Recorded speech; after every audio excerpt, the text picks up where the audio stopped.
And salutations! This is Videorama, and I am standing on the corpse of my sister because she is a lazy employee and she was not supposed to be here today. And we had a request from a customer that was a little belligerent and a little rude, talking about defecating on lawns and children.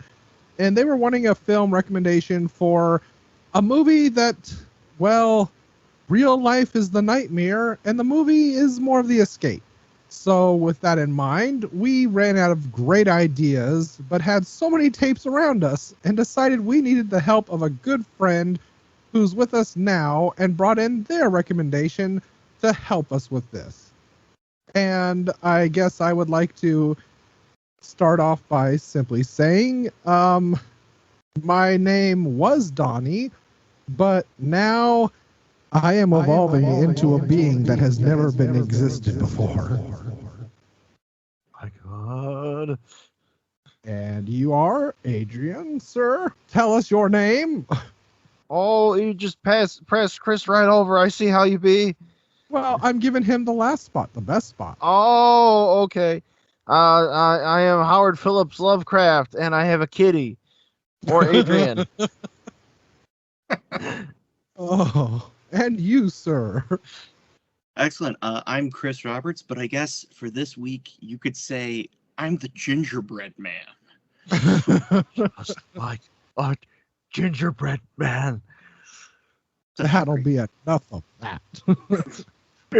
And what are we here to talk about today, sir? What did you make us watch? I brought the great Stuart Gordon From Beyond from 1986, which I feel just really kind of captures that fun of alternate dimensions poking their way into our sad and safe little reality with some marvelous gore effects and some, of course, delightful Barbara Crampton. Oh, Almost as if something's forcing its way into our world. Listen, can you feel it? I love this movie so much. I mean, go ahead. Oh, no, I was going to say, like, and you guys had so many good ones lined up. It was really hard to pick, but when I just turned around and was like, oh, From Beyond, I at least had to try to throw this out there because it's just such a classic. Agreed. Yeah, got that there. Stuart Gordon, author of Castle Freak, King of the Ants, Edmund. Apparently there's something called Reanimator that people know about. Robot Jocks. Yeah, I mean, and I still wonder what it would have been like if he actually had made his version of Honey, I Shrunk the Kids. It would have been something magical. At least he got some royalties when they made a terrible sequel to it. True. Very true. Get Very that true, based on characters created by credit. Yeah. That works. But, I mean, he did get that 3-picture deal from Empire that allowed him to go on and make this, as well as a couple other really amazing films. And, I mean, I just find it funny that, like, he wants to make Dagon. He can't make Dagon because Charles Band just can't wrap his mind around it. So he just has to make From Beyond, which, to me, I love From Beyond, but Dagon's a pretty cut and dry story. From Beyond, the minute we get past the first 20 minutes of the movie, you are out of Lovecraft's story. So this is basically just freewheeling as we go forward. It's kind of a short one, that one, you know. Right. Yeah. And in that one, the name of the fucking Jeffrey Combs character, that's the name of the villain. And our narrator's unnamed, but they switched it around and they made the villain guy Pretorius. You know, it's fine. It's kind of like when what's his name? When I used to remember names really good. I used to like word good. Yeah. It's when that fucker who wrote I Am Legend would adapt the Poe shit for Richard Corman, Matheson. you know. Yeah, Richard Matheson. Yes, very good, excellent, very astute, young man. Oh, you go far. Yeah. So instead of a short story, it's like, hey man, I come over to the house like, the fuck? I invented an invention. These shits are coming at you. It's like, oh man, I best stay out the shadows. You cannot escape fuck. And that's the greatest synopsis of this film we have. Yeah, you know, Stuart lady did some comes S&M over. here. Yeah. Yeah. Well, yeah, you got to fill in with some S&M. You got to put something in there, and there's nothing else that fits, you know. Well, speaking of nothing else fits, this movie was also brought to you by Big Bubba's Bulge. There's nothing like a good cup of Bulgers in the morning. Thank you for mentioning Ken Foree. Fucking star of Dawn of the that Dead. was his name. And a million other things. And yes, if you love Ken Foree, you'll love seeing all of him. Yes, You get the whole veiny man part. in this cute little thong, and he has to run downstairs and help Jeffrey Combs fight the monster coming up out of the muck in the basement. And he's got to go back to get the butcher knife. And oh no, he's getting all splashed. Oh no, his undies are getting all see-through. Oh, wow. It was a subtle effect. It was very subtle. What I love about that scene in general, though, is the concept that we've already proven that Tillinghast has told the truth about everything that's gone on upstairs. Yeah. The concept that he sees Tillinghast running downstairs, the tackle seems totally out of the ordinary and just arbitrary. It's like, we just need an excuse for Ken Foree to really lay out Jeffrey Combs. Yes. Well, he's seen some stuff, but it doesn't mean that Jeffrey Combs isn't crazy. True. Yeah. Yeah. No, they have a little bit of wrestling there. Yeah. Just a wee bit as they bounce it's down the Stuart stairs. Gordon. You're gonna see some man bulge. You're gonna see tidy whities. You're gonna see Stuart Gordon is the one who was once jailed for putting on an all nude production of Peter Pan. That's right. Yes, he was. Now, for those of you at home, Peter Pan on stage never has children in it, so put your dirty thoughts away, you sickos. It's like the Mikado. Those are all dudes, adult dudes. Everybody's 50. They just put the grease paint over their mustache. I gotta say, I love this movie because it also came out during a time when there was a lot of Lovecraft films being made. I mean, between this, we had the Uninvited, the Unnameable. Oh, the Unnameable, yeah. Dagon. Oh, yeah. A couple years later, they did the Resurrected, based on the Case of Charles Dexter Ward, the second Case of Charles Dexter Ward adaptation. And of course, the Reanimator. We don't really get a lot of that today. And it's kind of sad. Well, the ones we get now are a little bit more asylum-y, Yeah, yeah. And I'm not necessarily dissing the Asylum as a whole because they've had their moments. And in the early 80s, you get Fulci with his liberal and special interpretations of Lovecraft and Clark Ashton Smith stories, too. You get City of the Living Dead, which owes a lot to Herbert West reanimated the story, among other things. Just lots of cool stuff. The 80s are fun. It was. Kind of. Sometimes, We had our moments. Don't go thinking it's all gold, Very true. So who actually wants to tackle the story of this? Because, yeah. How about you, Chris? I put can your go. hand up. Horrible beyond conception was the change which had taken place in my best friend, Crawford Tillinghast. Oh, you meant the movie. Oh, Yes, I didn't want to interrupt your reading there, but... Dramatic though it was. No, I very much enjoyed. At the hotel last night, a guest caught me reading, and they called me a nerd. What? For reading? And because she's seen me on a computer earlier too. I think she drove out of the 1990s. Did you tell them that the written word is not dead? That would have been a waste of time. Sorry, Chris, go for it. No, it's quite all right. I'm shocked that people are like, look at him, he's reading. He's up to things. I bet he critical thinks. Sand and kicked it in my face. It was amazing. Yeah. That's the weirdest cover for a Kindle I've ever seen. How do you scroll? Man. Anyway, well, the plot is fairly straightforward. It's your typical fun mad scientist romp. You have two wonderful scientists that are just hanging out in a drafty old house. You have, first off, Crawford Tillinghast, who is the great Jeffrey Combs. He's been working on the resonator. And Sorry, you're going to hear small dachshunds in the background. Yeah. So working on this, that's supposed to stimulate with its various wavelengths the human pineal gland, allowing you to see beyond into other realities that are, if you're a fan of string theory, you can see that we're all here together. We just can't touch each other. So you might as well be millions of miles apart.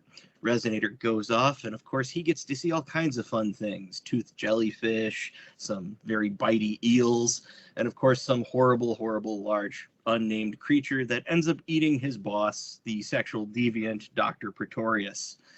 And then we just basically, that's the whole first 20 minutes, and we jump right to putting him into the care of one Dr. Catherine McMichaels, as played by the lovely Barbara Crampton, who decides that instead of listening to the stodgy Dr. Block, who I believe was played by, I'm going to get her name wrong, was it Carolyn Purdy Gordon? She was the wife of Stuart Gordon at the time. No kidding. Okay. Yes. So it's like, what better way? I need a hot slab of bitch to come into this scene. Hey, my wife's available. And then just like, here, be our villain for this movie.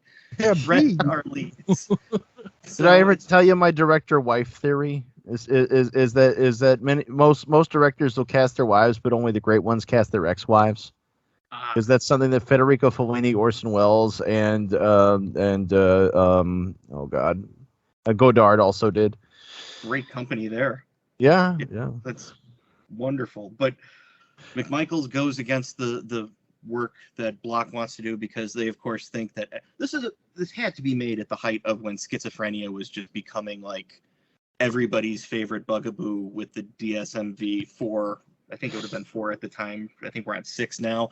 Just everyone would have just said like, oh, schizophrenia, it's just the catch-all for mental illness and craziness. So you get to take him along, and they're going to try to recreate the experiment to prove he's not crazy, or to prove he is crazy, because, of course, he's probably an axe murderer that killed Pretorius. So that's where you get your lovely Ken Foree showing up as, I believe he's Sergeant Bubba Brownlee, who used to play a little pro ball, but now he's just there to make food and show bulges. And they, of course, then spend the rest of the night and the following day summoning various creatures from beyond, and then having them, get sort of oozy and very friendly and handsy. And then as time goes on, people get turned on and start to mutate. I don't know. I didn't know how far in the plot you want me to go. It's just... By God, Dr. Pretorius, what have you become? I've become the movie poster. I mean, everything has that lovely, like, silly putty element to it. It's so lovely, the viscera. I was happy. I'm going to mess his name up. John Carl, I think you say it Buesler.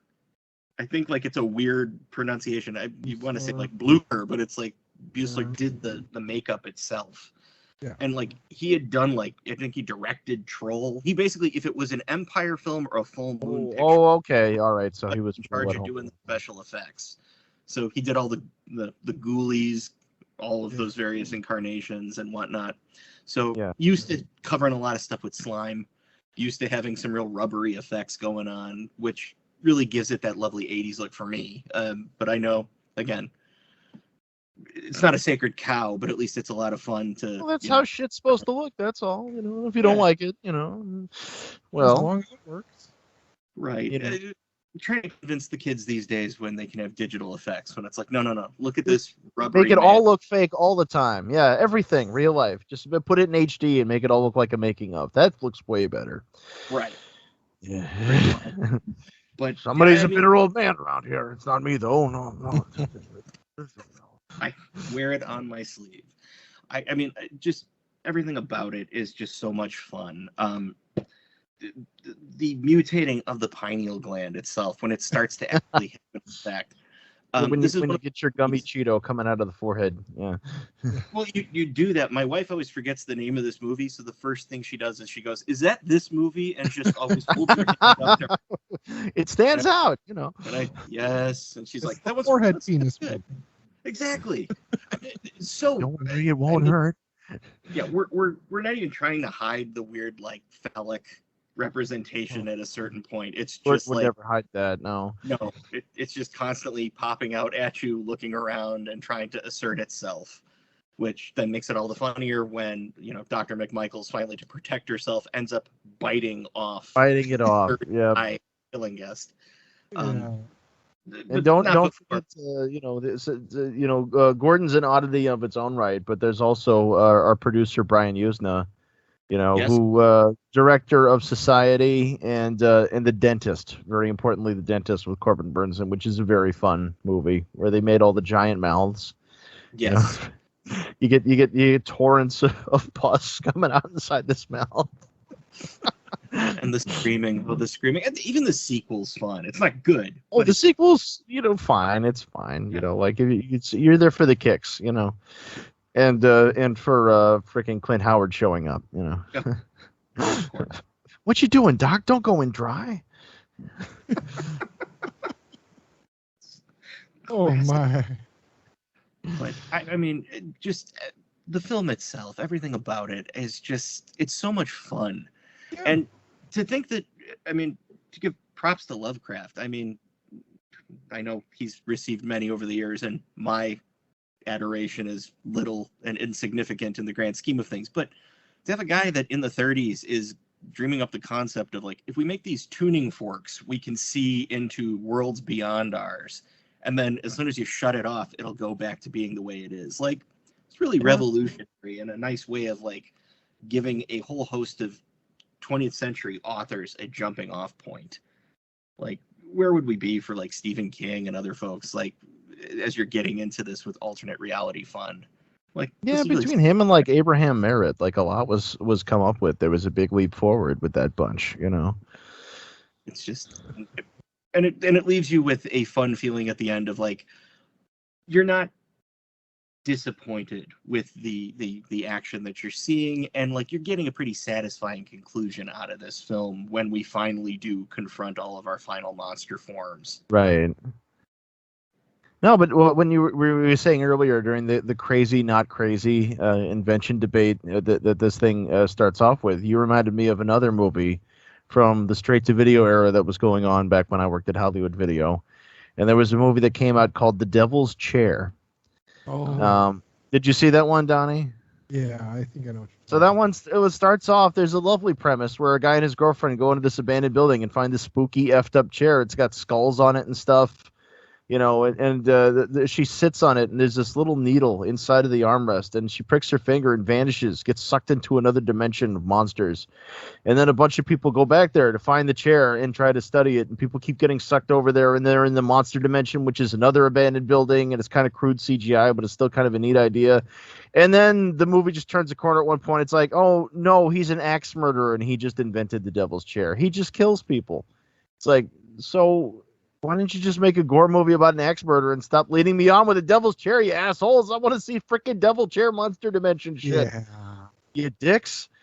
So that's what I call getting let down. This movie didn't do that. No. Beyond didn't do that. Devil's chair. Dimensional bait and switch. Yeah. Yeah. Don't start with something cool and then just drop me. No, it went for it. It went full hog, and I love it for that. But I still question how nobody cared to listen to him when they were running the experiment again to prove that it worked. And he very explicitly said, do not move whatsoever. You will die. So the first thing that happens is someone moves. And like, hey, you don't move. So somebody else has to move. And he's like, damn it, if you two are moving, I'm going to move now. And then he decides, oh yeah, by the way, this thing will find you if you move. But it started with that, but can't see us if we don't move.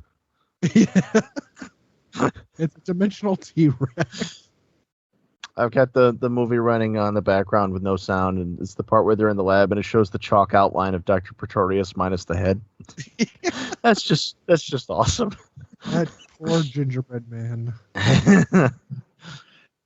I just love that everyone is like, all right, if things go bad, I will shut off the resonator. And then they proceed to post up a good 10 feet away from the switch at each time. Yeah. Like, wouldn't you have your hand on it the entire way? Like, you could even have somebody there, like an eyeball, just their hand on it. Yeah.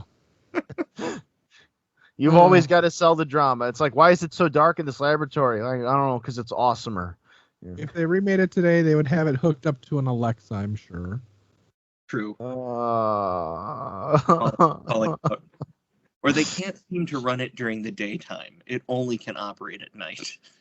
Yeah. Well, this is you get your Ed Wood touch here, where the house is a miniature. We're always seeing it from a distance. It's they're there's very selective focus on it. Yeah, they're indoors and it's a prop. Again, very subtle effect. Yeah, no, we know it's nice. Like it's again most of these things you only really see through them if you glue your eyeball right up against the screen. Be like, hey, wait a second. That's not the guy she came in with. Now, I'd like to at least point out, not to go totally crass, but I'd like to point out, I do think it's kind of funny that Dr. Pretorius's private chambers is like a sex dungeon as seen by someone who's never actually encountered a sex dungeon, because it is just like a random amalgam of collected things that sort of don't belong together, all in the same. Five. It's the pop view of S&M, so you get the airbrush painting in the background, you get the big mirror on the ceiling, like it's all, it's the music video version. Yeah. Right. Yes, I'm expecting to see now. All of a sudden, it's going to turn into like Body Double, and there's going to actually be people doing a Busby Berkeley scene in the middle of supposedly Wacky Wallace is going to pop up. It's the VH1 S&M BD room. That's all it was. But I also just love it. It's like, okay, this is where he brought all his women, and it's like he has a cot. Like it looks like just an army cot that would be stretched out. It just has some blankets thrown over it. It's like this seems to be the most the sex swing that you ever took him over budget. It's all part of the fantasy. It's like we're in the army and we're doing it. See, it's kinky. Pretorius out. They'd drink fine wine. They'd listen to music, but it would always end with screaming. Screaming. It's still more cohesive than the pervert palace that was in Jade. Yeah, yes. You remember that? Yeah, you don't want to remember weird gnarled old man who's like messing up whores, and it's like the least erotic thriller ever made. How can you say that? He had a collection of their pubic hair in little mint tins. I mean, come on.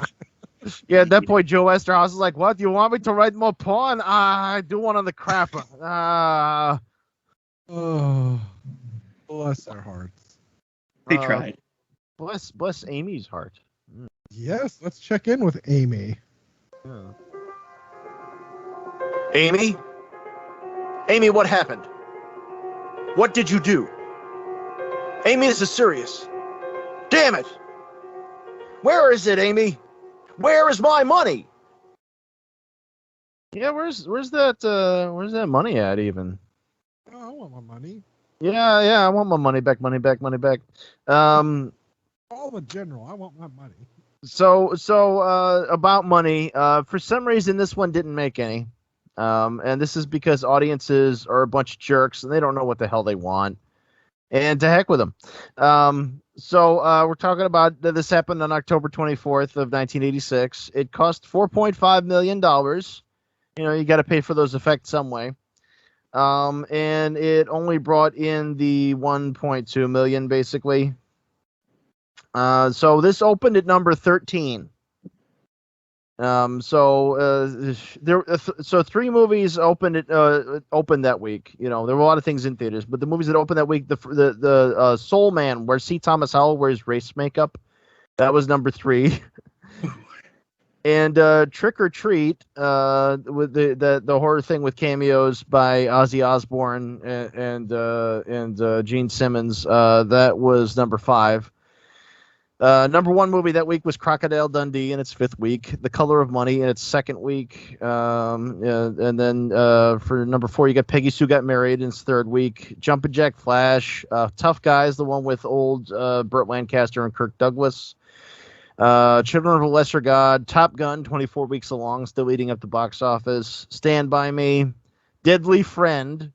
Fucking people were watching Deadly Friend over this. Bunch of assholes. And then The Name of the Rose in its 5th week, and after that you get Blue Velvet in its 6th week, and Shanghai Surprise. Oh my. Yeah, reported box office totals for that week in 1986. There's only 15, so From Beyond was towards the bottom. Sadly. That is kind of sad. Yeah.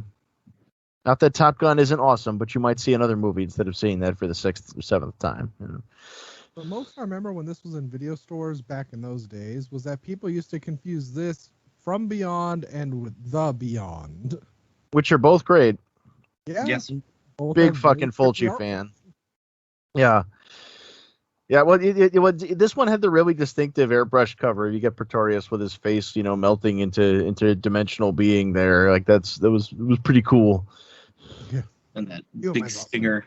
Humans are such easy prey. And yeah, see, yeah, it's intriguing. It burns itself into your mind's eye. Like you walk past it, if you didn't even take it out, you were like, I've seen this. I'm walking by. I know what I'm looking at.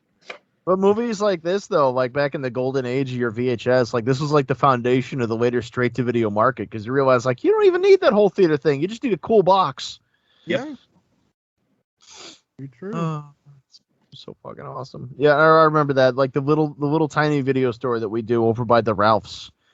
It was an independent one. It wasn't a Blockbuster or Hollywood Video or anything. And they had the whole horror wall there as you came in, and you'd see shit like Creepshow and Mutant. You'd be like, oh my god, this is gonna be the scariest shit ever. Find out later, it's like it was just really good box art. Yeah. But you remember it. Yeah. It's like that poster guy did his job. Everybody else not so much. Now it's all Photoshop. Yeah, now a mainstream movie poster is like, look, it's Mark Wahlberg's face, only it's really big. Oh, there's kind of a little something suggested in that corner, but mostly Mark Wahlberg's face, and they tossed on some texture. This poster has gold and blue. Yeah. Great contrast. I know what to feel now. Hans Zimmer, take me away. Oh, Lordy. Hear that, mainstream audiences? No, you don't. You're not listening.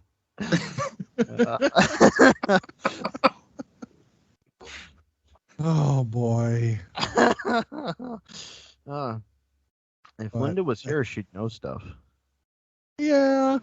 Well, I would say 6 feet under, but it's closer to 4 feet. But I love that you chose this film, because as soon as I heard we were doing it, I'm like, I don't really need to watch this movie, because I can tell you, I've seen it maybe 4 or 5 times, and even after the 3rd time and the 2nd time, it sticks with you. Everything in this movie, as kind of off the walls as it goes after the first 20 minutes of story and plot are done, and it's just a free-for-all after, you kind of don't forget what goes on there. And I did love the ending to this, kind of much in the same way as the Reanimator, but Reanimator had more of a fun ending. This one seemed like, yeah, this would feel very Lovecraftian, and just how madness completely consumed her by the end of this. Mm-hmm. Just after you witness the terror of the Resonator and heads getting eaten, just don't tell anybody what you saw. That's the lesson. Yeah. Just kind of keep on going. Like, what happened in there? It's like, oh, nothing. No, it's a just little party. It's fine. Everything's fine. Little disagreement. Don't tell people that there's flying purplish red snakes all around you and little tiny jellyfish. But I mean, I did enjoy the fact that the Resonator affecting the pineal gland, they're becoming addicted to it. So I like that it gives it a reason, like from a changing us, like, why? And not for the better. Right.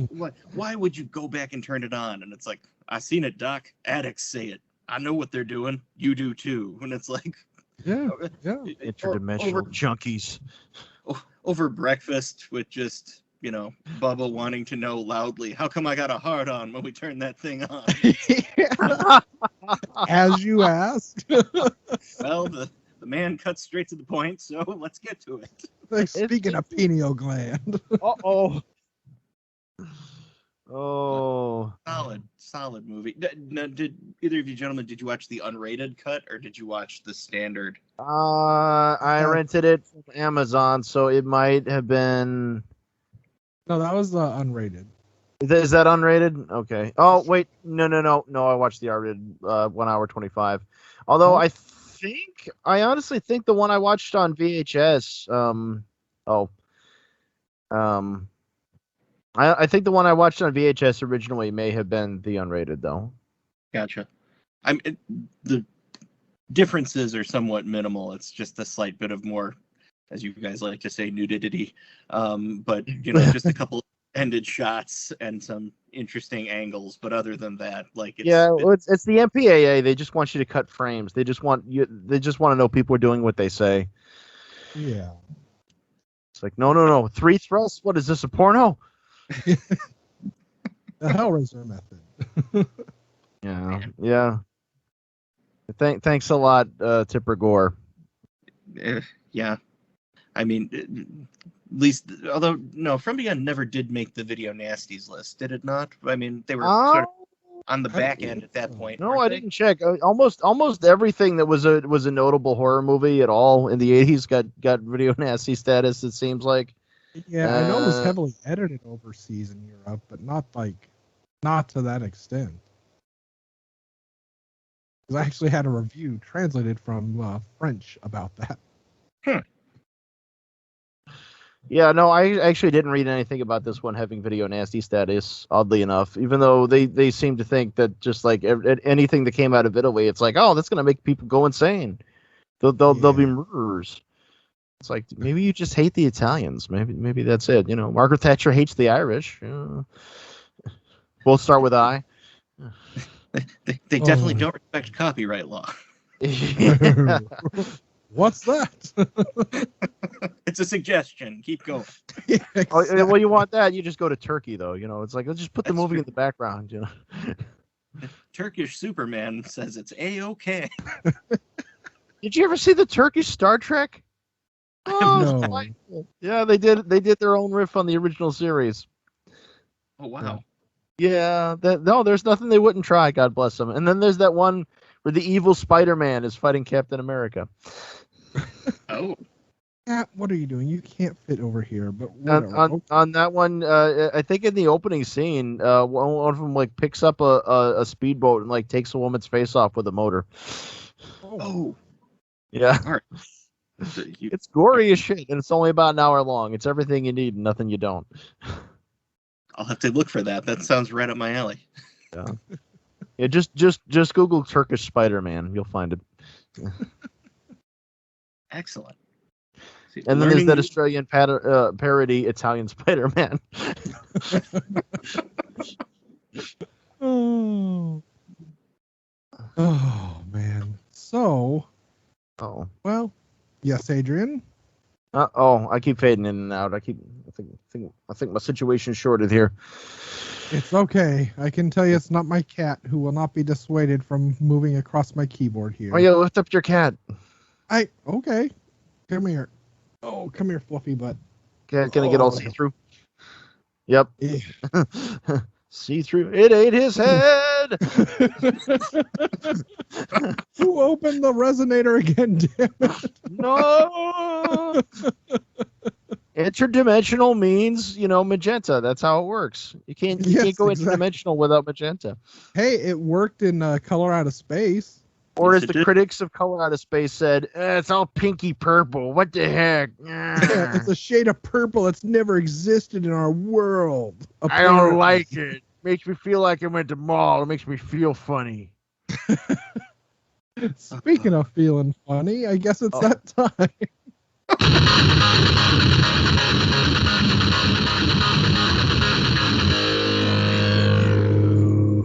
Oh, gosh. Why, Donnie, did you find any reviews for this movie?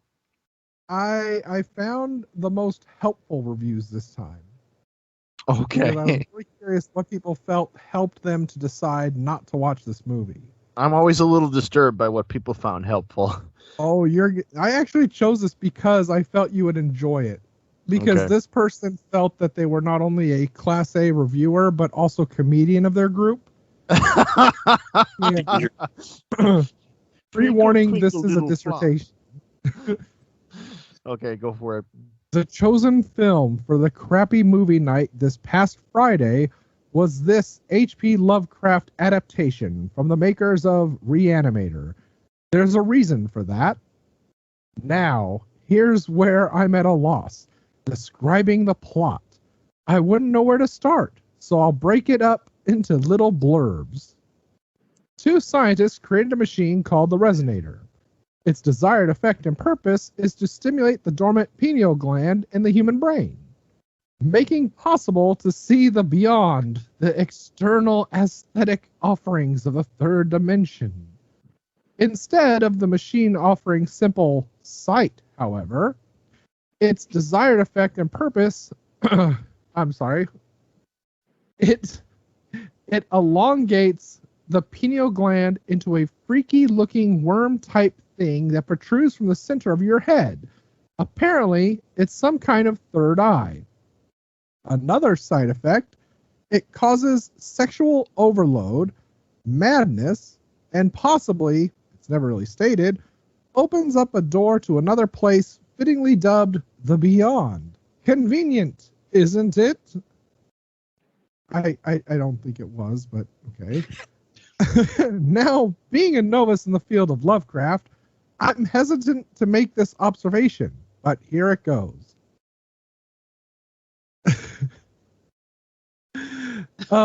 Lovecraft obviously has a simple-minded storyteller with tons of vivid imagery in his head, but with no skills of how to craft a story around them. Oh. If From Beyond He is read any that indication, somewhere. his mind gave him a picture of an insane, otherworldly overlord created by this machine for reasons unknown. No explanation whatsoever is offered for what we are given. We're just supposed to accept it at face value. I don't like Well- accepting things. Right? Well, sorry, but I have a hard time doing that when Earthworm Jim is sticking out of the Reanimator guy's forehead and peeking around. Talk to the worm because the face don't want to hear it anymore was a comment I uttered to our group during the viewing and got a huge laugh. That's side splitting. I mean, this guy is obviously a Seinfeld, so good on you, sir. We're gonna hear from that kid, and I don't mean a postcard. Do you guys feel it? We felt Something it. came You're in still- from You're no behind. longer on the ground dead. Hi. Welcome. It's got its hair It's did. coming! So, what does the machine take over the entire essence of the first mad scientist, but not the second? Why does this machine do this? Don't know. How is it that the creatures seen while the machine is on can I'm sorry, I have to translate this because this person's English not so well. There is a surprising number of reviews like this on Amazon where their hands move faster than their brain. People don't read what they write anymore. It's just a thing. Yeah. How is it that the creatures seen while the machine is on can take on actual physical presence? They inflict injury and decapitate people, yet they don't carry over into reality once the machine is off, like Jeffrey Combs' third eye does later on. Question mark? It's 13. Is you Yes. dumb? They say it all in the movie. Right? They just straight up very tell you.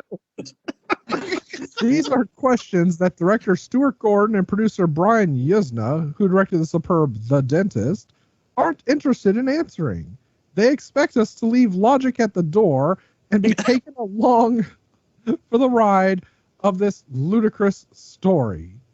Gore effects. So this guy are- got to the end of Psycho and be like, so what happened with the mom? I don't get it. Yeah. Where was the mom? But he did make some funnies for the group home he lived in, so it was That's- all That's right. Yeah. he's really tearing it up in the rumpus. Real warm chuckle at that halfway house. Yeah. Gore effects are enough to propel a Lucio Fulci film because that's what this film is all about. But this film actually tries to, right? But this film actually tries to involve us in a story fit for an audience of tards. What? And it packs in as much gore So as it respectful can. too. Sorry, guys, but you can't have it both ways. Anyway, that's my little review of the film. Now imagine a room full of people who share my opinion watching this Rather turd not. shouting out comments, additional dialogue, and expletives to describe the innate characters. Even poor Ken Foree, who was such a strong presence in George A. Romero's Dawn of the Dead as the black SWAT team member, got caught up in this dreck. Not only that, he got stuck with the same Bubba. If that's not a step down from one of the best dark comedies ever made, I don't know what is. Our little group of movie defecators were merciless to the celluloid, pelting every second of it with sarcastic comment. From my own lips, we heard, whore, and best y'all be eating my dumplings. It's a me, What? Mario. He's really just going to try to take us to the greatest moment of his young life.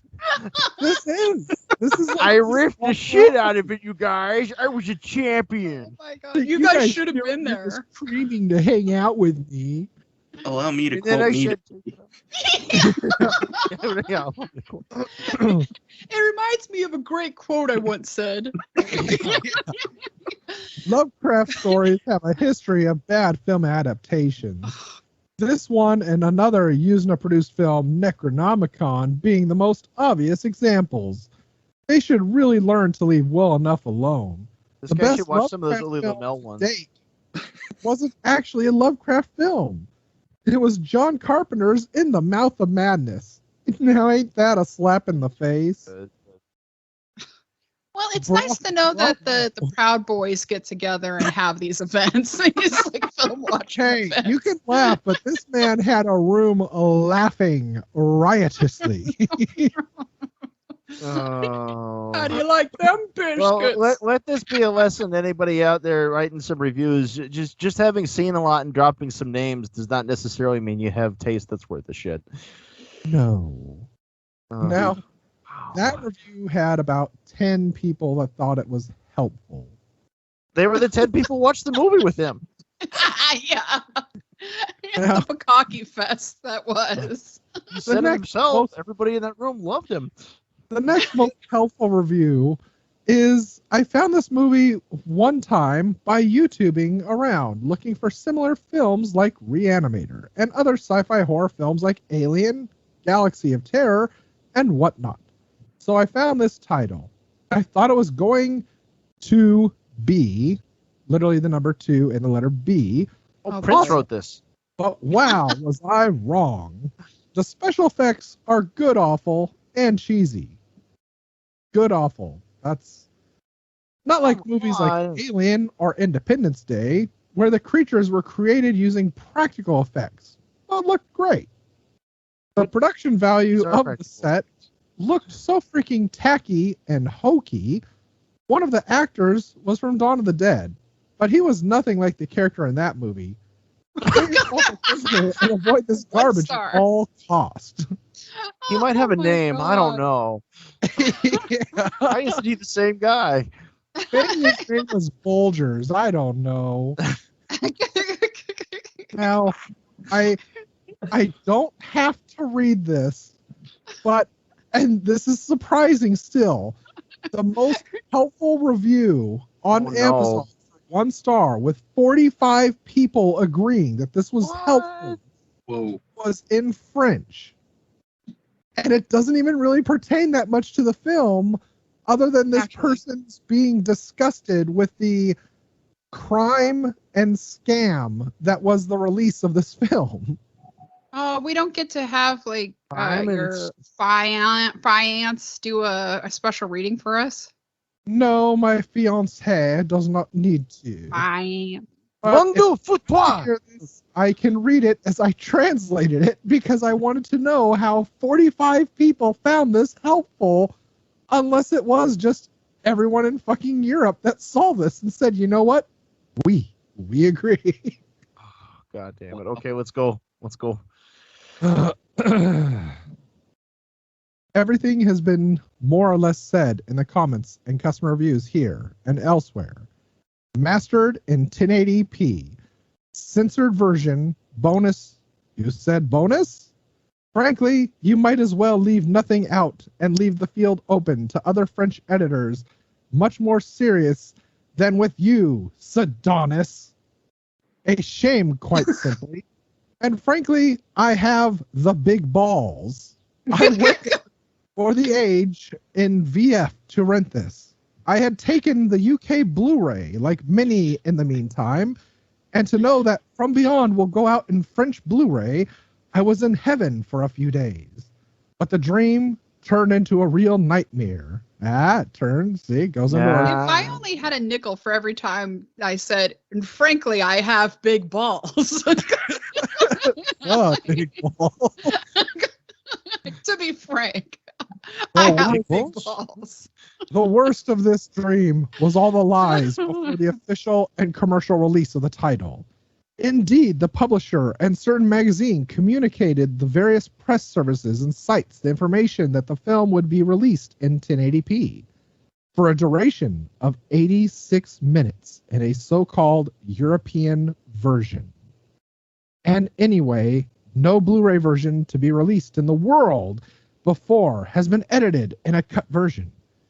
And as the VF exists on the 2007 DVD, we logically expected to have landed the version integral in VF without possibility anyway to see something else come out here. Big mistake. It is badly to know our dear French editor, Sedonis.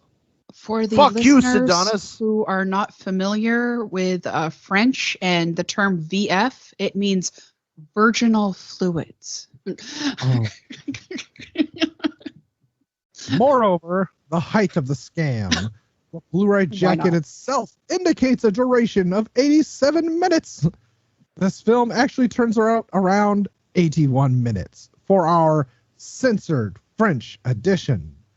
And after the editors, Sedonis, whine about piracy, Sedonis! You are not surprised by dint of disgusting your customers that they turn to the solution.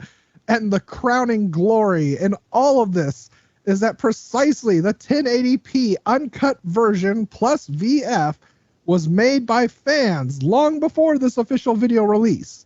Yes, fans, Mr. TLM, with derogatory means. We have succeeded in doing what a French pro editor cannot even come out and edit in video. What a joke.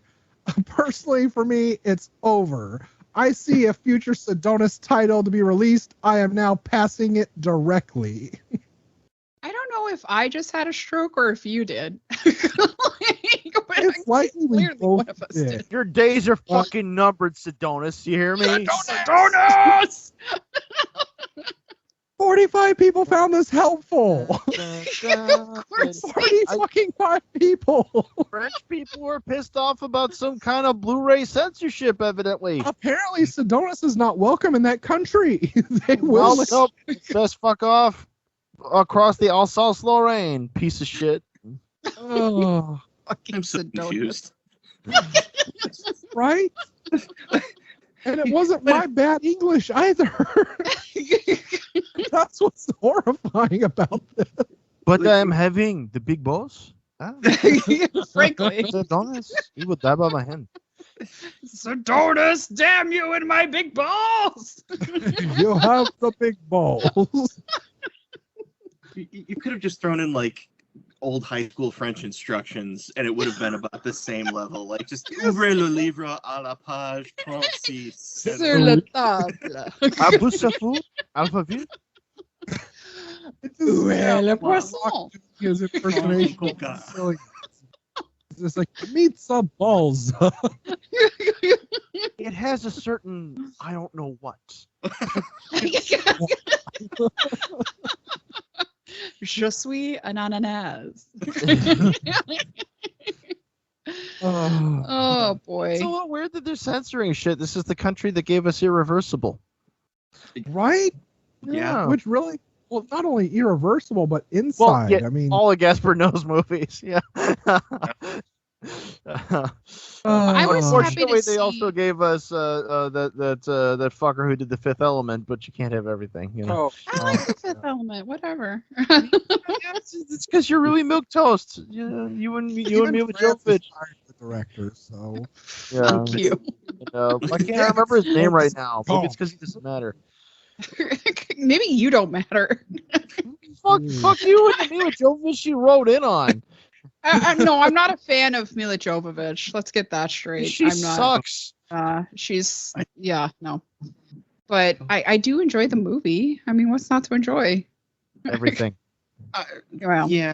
I mean, I like Luc Besson. Okay, it's just.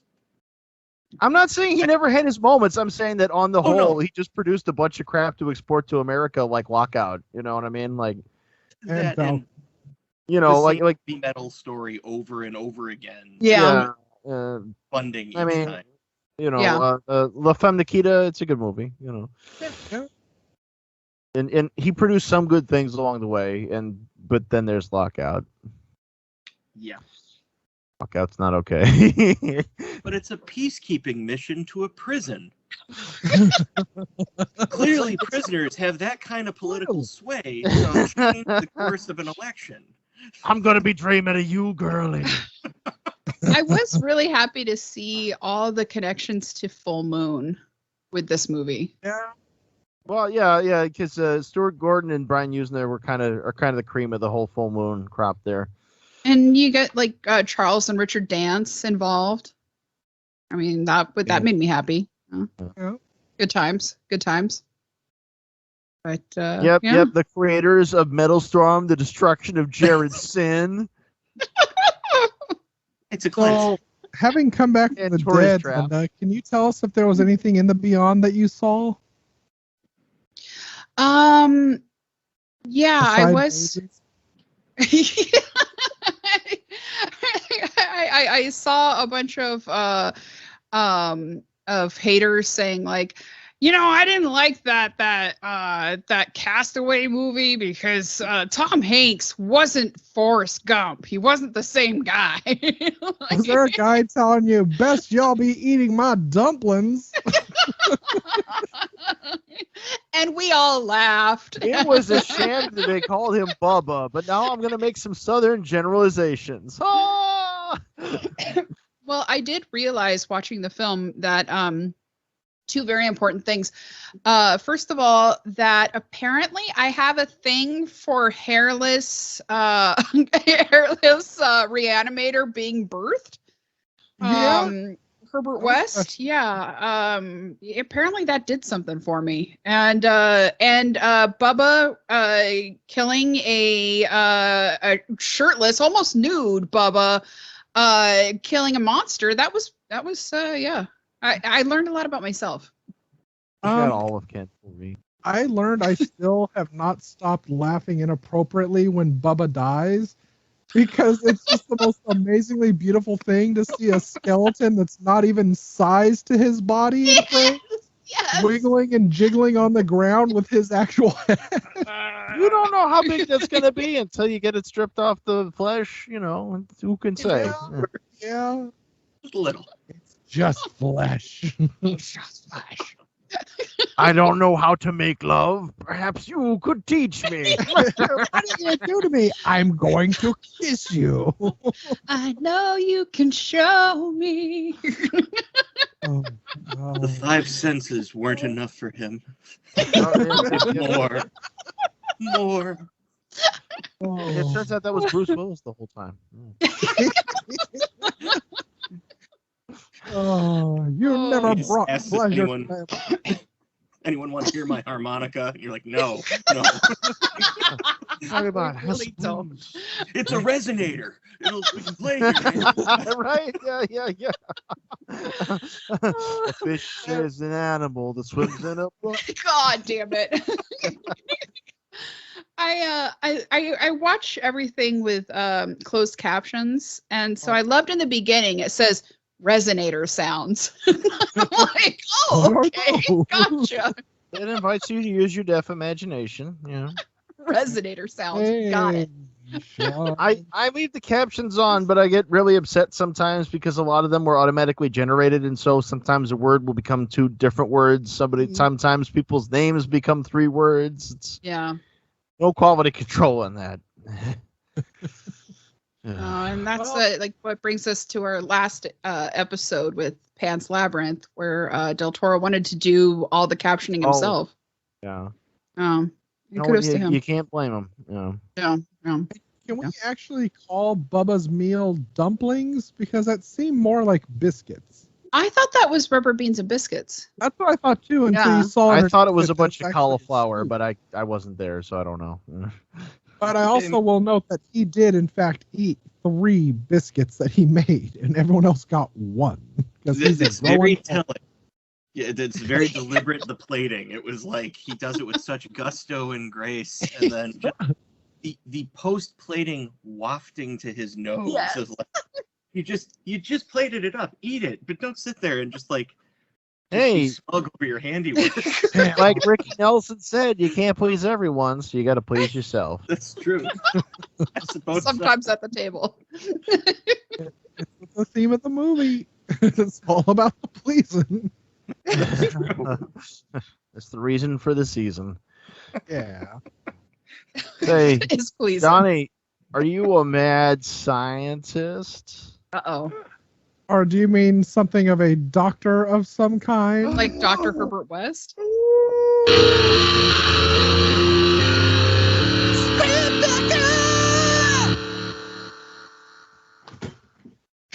damn it, Donnie.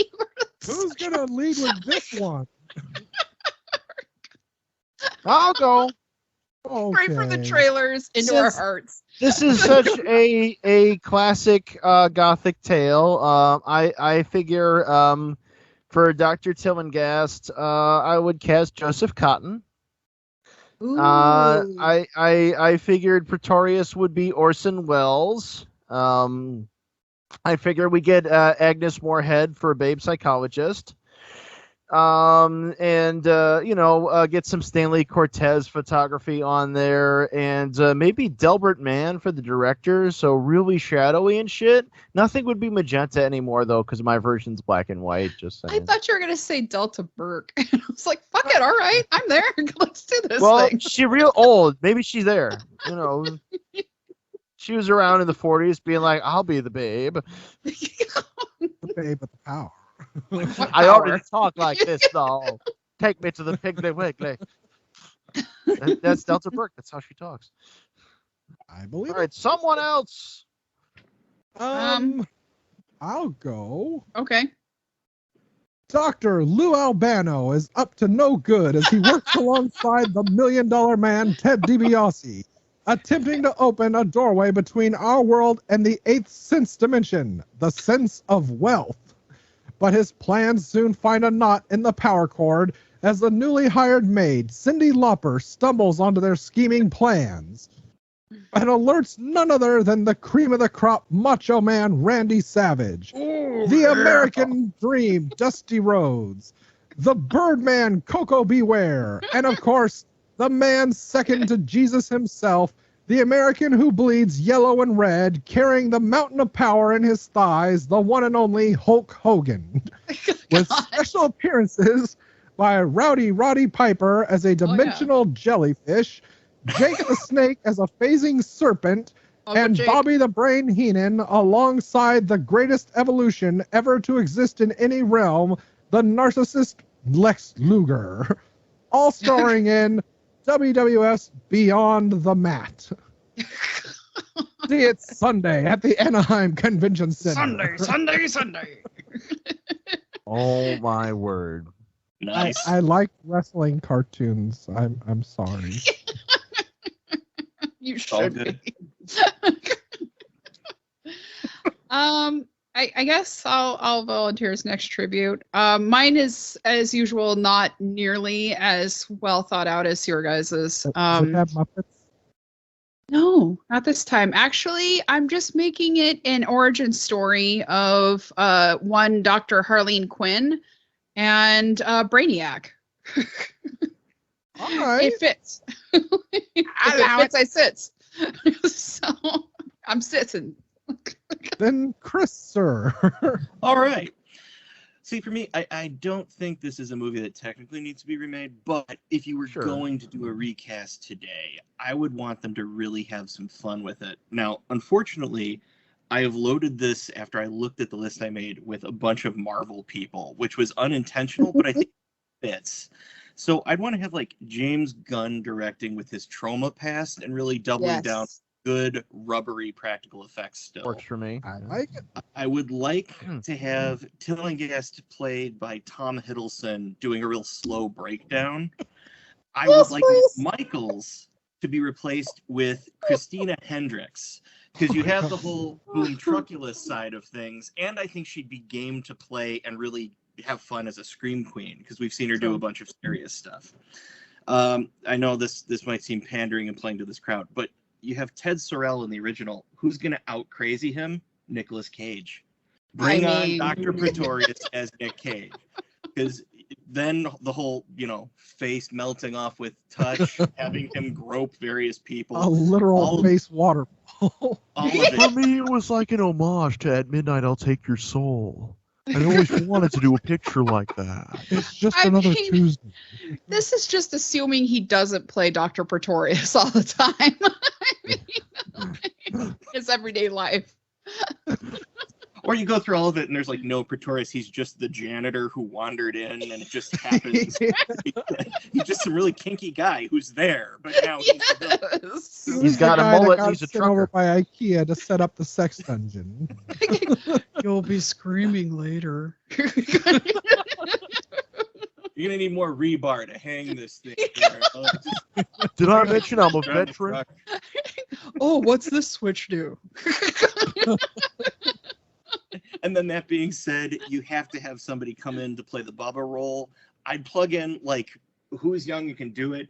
If Anthony Mackie can start, like, doing his pain and gain, like, whole, rep sets of bulking himself back up again, I think he'd be a fun Bubba, and then you can really go to town. So, again, doesn't need to happen, but I'd be happy to see that. I'd pay money for that. Yeah. I mean, hell, just seeing what James Gunn did with the latest Suicide Squad. I mean, Jesus, he brought it back, and he actually, as a fan of the comics, it's like, damn, he actually made it something I can enjoy watching, and I don't have to be ashamed of watching. True. Good times. And I mean, it's fucking James Gunn. Unlike all those tapes behind you. Yes.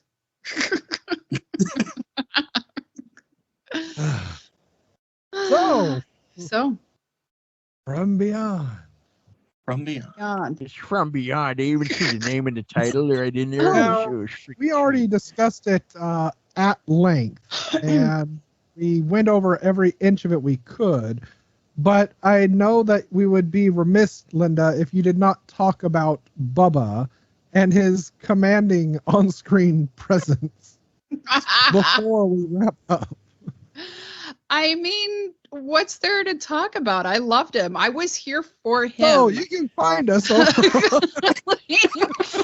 mean, even if the movie was total crap and the acting was shitty, but with this cast, especially Barbara Crampton, you're not going to get shitty acting. But I mean, if that were so, it's still enjoyable as hell because of Bubba. That's how I feel, at least. But I was wondering, it seems that they obviously have somebody come in to replace their windows once a day because they're always breaking. They're creating a disturbance again. I'm disturbed. What the hell are you people doing here every night? Luckily, their windows are only 6 by 12 inches, so they can just kind of pop a new one in there. Like, you guys have a sex dungeon. Do your kinky shit in there. Living behind a cornfield here in this residential neighborhood. Don't understand you at all. Well, I really liked in the beginning when Jeffrey Combs rushes past her and just kind of puts her to the side and he's running down the stairs. And I was like, yes, I'm here for that. He's going to savage me. That woman's poor dog. Bunny. Dog Bunny. Yeah, I was looking at Pretorius's twisted off head. Like a gingerbread man. People are like Tootsie Rolls, you just kind of twist it off, Yeah. Well, this is another one of those movies where I'm really, really glad that you chose it because I think I watched it with Donnie when I was much younger because parts of it I was remembering, but it was one of those ones where I always wanted, like I saw the box art and I really wanted to see it, and I was like, what's that all about? But yeah, it was an enjoyable rewatch. Oh, Steph. Thank you for adding that. The brain sucking really says so much about the human condition. Ditto. Donnie is freaking deep. So please listen, follow, rate, and Well, review people got to Videorama. vote too. Remember, they got to No, get we're onto not voting Twitter. anymore. We're not voting They gotta anymore? let us know on Twitter what film they felt was their recommendation of ours. What one of our recommendations they would pick. So this Okay. was 4 of 4. Yeah. So anyway, please listen, follow, rate, and review Videorama on Apple Podcasts, especially because it helps other people find us, and it will earn you an on-air shout out. Also, check out our stuff on YouTube and where you can see our pretty faces.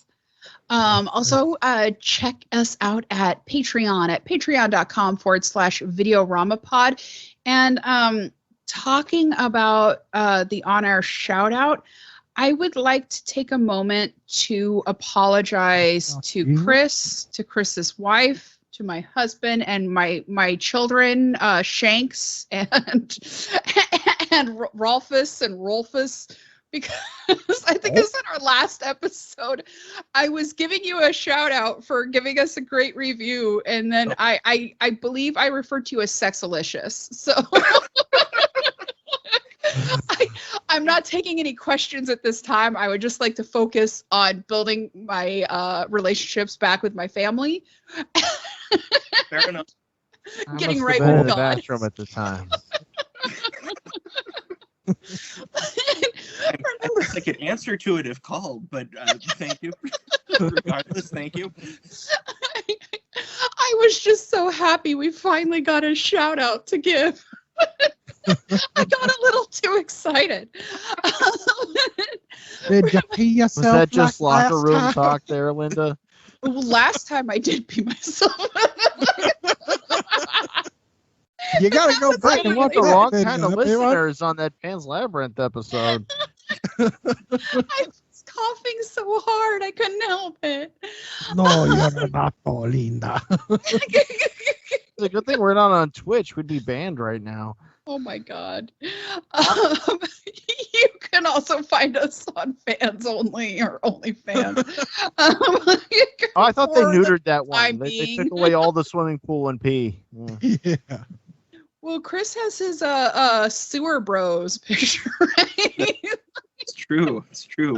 I think we established the Sewer Bros for Life Posathon, which various monthly tiers would have you being, raccoon adjacent or possibly float some trash, and then of course it would just be some specialty shots that for a small monthly fee you could see Chris doing a little more than just posing. But again, this for those Simon King of the Witches fans out there.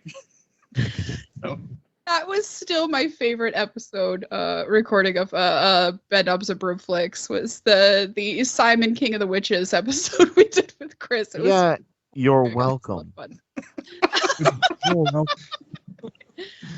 Well, yeah, that was one where you, Adrian, you recommended it, and Yeah, Chris because I've seen it on recommended it. YouTube, but I'm like, oh man, this thing's witchy as shit. But yeah, that's how I knew like you guys were gonna hit it off. I was like, okay, Chris knows his shit, and like you guys both recommended this really obscure movie, which I loved watching, by the way. It was a lot of fun. But God. yeah, anywho, remember you can find Videorama on Twitter and other places, mostly Twitter, or I'm gonna be honest. Frankly, I have big balls. at Videorama P, and that's the letter P for podcast. You can visit our website at videoramapod.com, and you can write to us at videoramapod@gmail.com.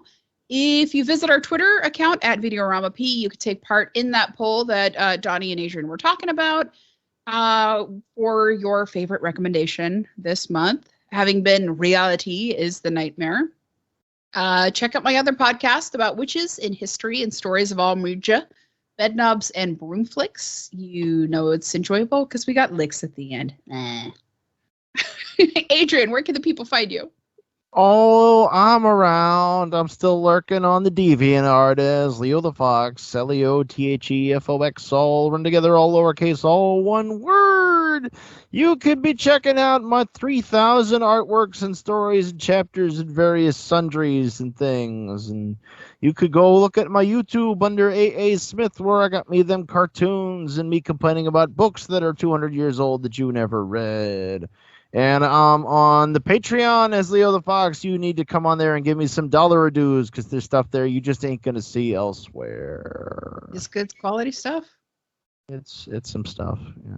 You talk about Blue Skin, or is that like a sequel to Foreskin? Can you see that behind me there? Yeah. Yes.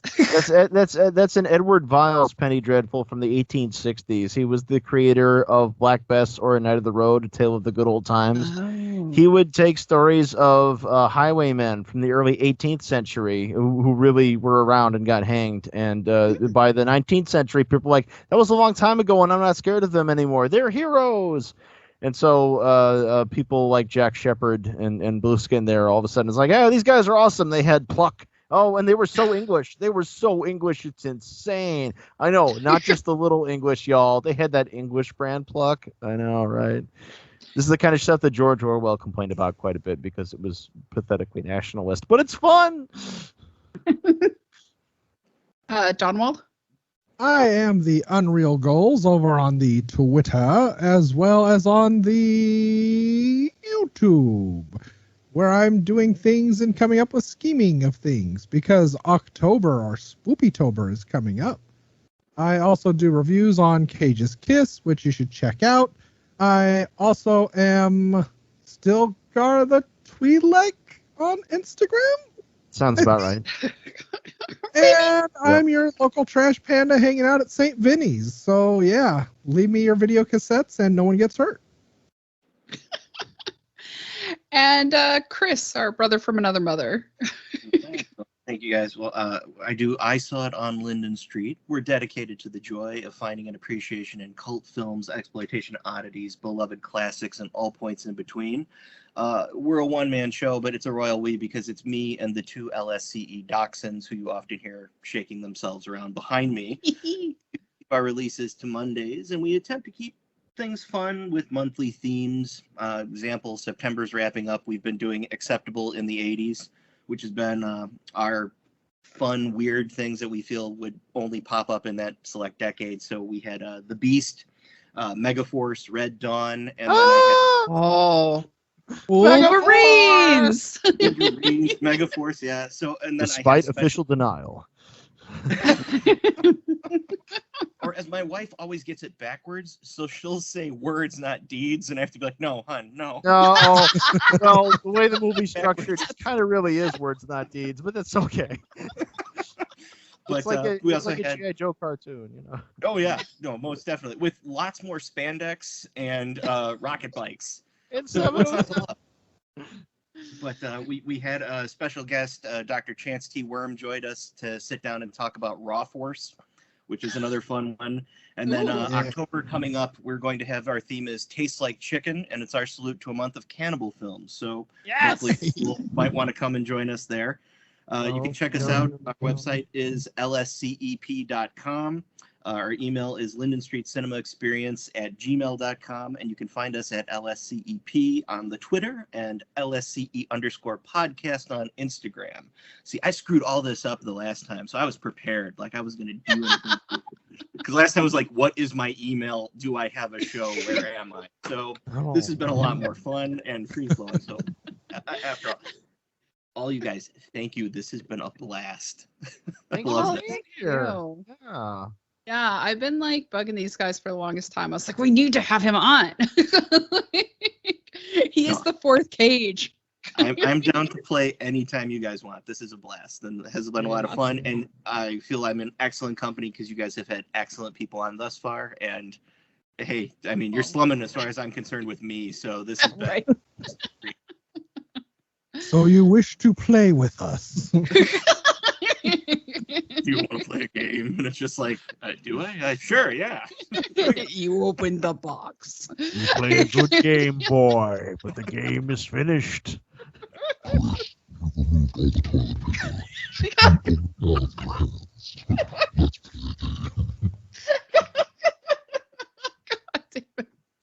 Wait, Jigsaw, you blew it all sky high. Handing me your mind. Deep cut, beautiful.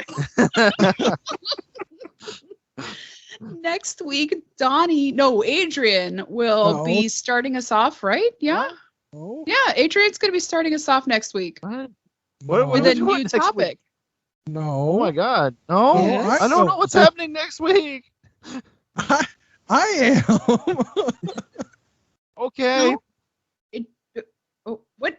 No, what? What topic is it? We're going to be that's picking that to be topic this- decided. Yes. Yeah.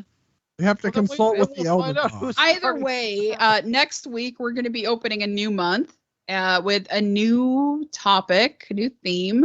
And until then, death to Videorama, long live the new flesh. And the balcony is closed. You know, I'm glad it's that instead of repeating my goddamn line of "I shot a kid." Yeah, that gem didn't last or anything. No, it's Donnie shot a kid.